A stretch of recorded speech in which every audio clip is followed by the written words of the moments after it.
السلام علیکم، آداب، تعمیر ارشاد خبرنامہ میں آپ کا خیر مقدم۔ شروعات میں ہیڈ لائنز پر ایک نظر۔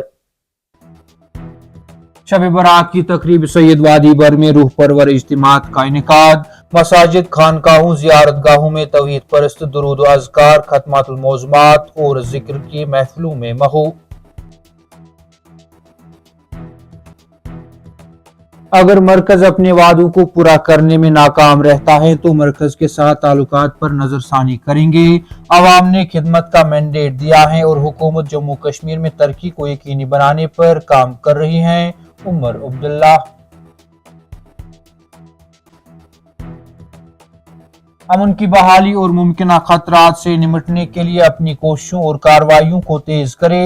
سری نگر کے بعد جموں میں سیکیورٹی جائزہ میٹنگ کے دوران لیفٹیننٹ گورنر کی سیکیورٹی ایجنسیوں کو ہدایت۔ شب برات کی مقدس تقریب وزیر اعلیٰ عمر عبداللہ، لیفٹیننٹ گورنر محبوبہ مفتی اور ڈاکٹر فاروق سمیت دیگران کی عوام کو مبارکباد۔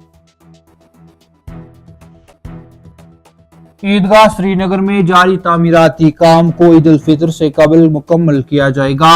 عید نماز کی ادائیگی کے لیے اجازت موجودہ حالات اور موسمی صورتحال پر منحصر: ڈاکٹر درخشان راوی۔ اور فوجداری انصاف کا نظام عوام پر مرکوز ہوگا۔ نئے قوانین شفافیت اور جواب دہی کو یقینی بناتے ہیں۔ قوانین کی پینل سے نیا میں تبدیلی سزا سے انصاف کی طرف منتقلی کی نمائندگی کرتی ہے: ایس ایس پی سری نگر۔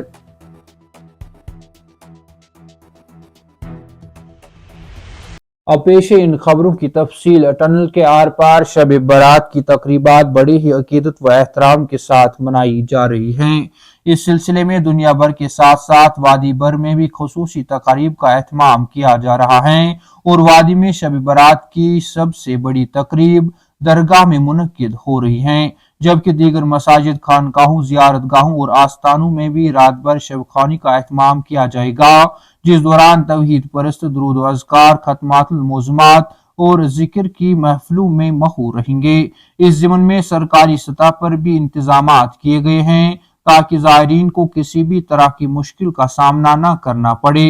ادھر درگاہ حضرت بل تک پہنچنے کے لیے انتظامیہ کی جانب سے خصوصی بس سروس بھی چلائی گئی، جبکہ دیگر محکمہ جات بھی اپنی خدمات انجام دے رہے ہیں۔ درگاہ حضرت بل کے علاوہ جناب صاحب صورہ آثار شریف، پنجورہ شوپیان، آستان عالیہ خانقاہ مولا سری نگر، آستان عالیہ سید صاحب سونوار، آستان عالیہ دستگیر صاحب خانیار، آستان عالیہ دستگیر صاحب امیرہ کدل کے علاوہ دیگر اہم عبادت گاہوں اور تمام ضلع ہیڈ کوارٹروں کی جامع مساجد میں بھی شب برات کے سلسلے میں شب خوانی ہوگی اور ذکر و اذکار، درود و سلام، ختمات الموضوعات کی محفلیں آراستہ ہو رہی ہیں۔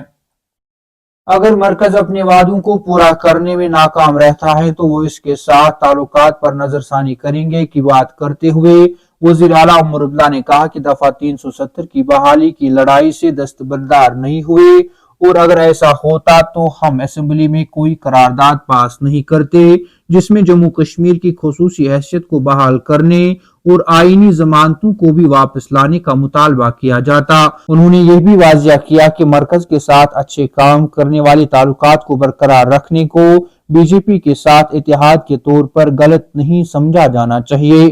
عالمی خبر رساں ادارے بی بی سی کے ساتھ ایک خصوصی انٹرویو میں وزیر اعلیٰ عمر عبداللہ نے کہا ہے کہ اگر مرکز اپنے وعدے پورے کرنے میں ناکام رہا تو وہ اس کے ساتھ تعلقات پر نظر ثانی کریں گے۔ انٹرویو کے دوران انہوں نے کہا کہ مرکز کے ساتھ اچھے تعلقات کو بی جے پی کے ساتھ اتحاد کے طور پر نہیں دیکھا جانا چاہیے۔ سری نگر کے ایک دن بعد لیفٹیننٹ گورنر منوج سنہا نے جموں میں ایک اعلیٰ سطحی سیکیورٹی میٹنگ کی صدارت کی۔ اس میٹنگ میں فوج، پولیس اور سول انتظامیہ کے افسران نے شرکت کی۔ ذرائع کے مطابق میٹنگ میں جموں کشمیر پولیس سربراہ، انٹیلیجنس افسران، داخلہ سیکریٹری، ایس ایس پیز اور دیگر پولیس و سول انتظامیہ کے افسران نے شرکت کی۔ اس موقع پر لیفٹیننٹ گورنر منوج سنہا نے جموں کشمیر کی مجموعی سیکورٹی صورتحال کا جائزہ لیا، جس دوران ملٹنسی سرگرمیاں بھی قابل ذکر آئی۔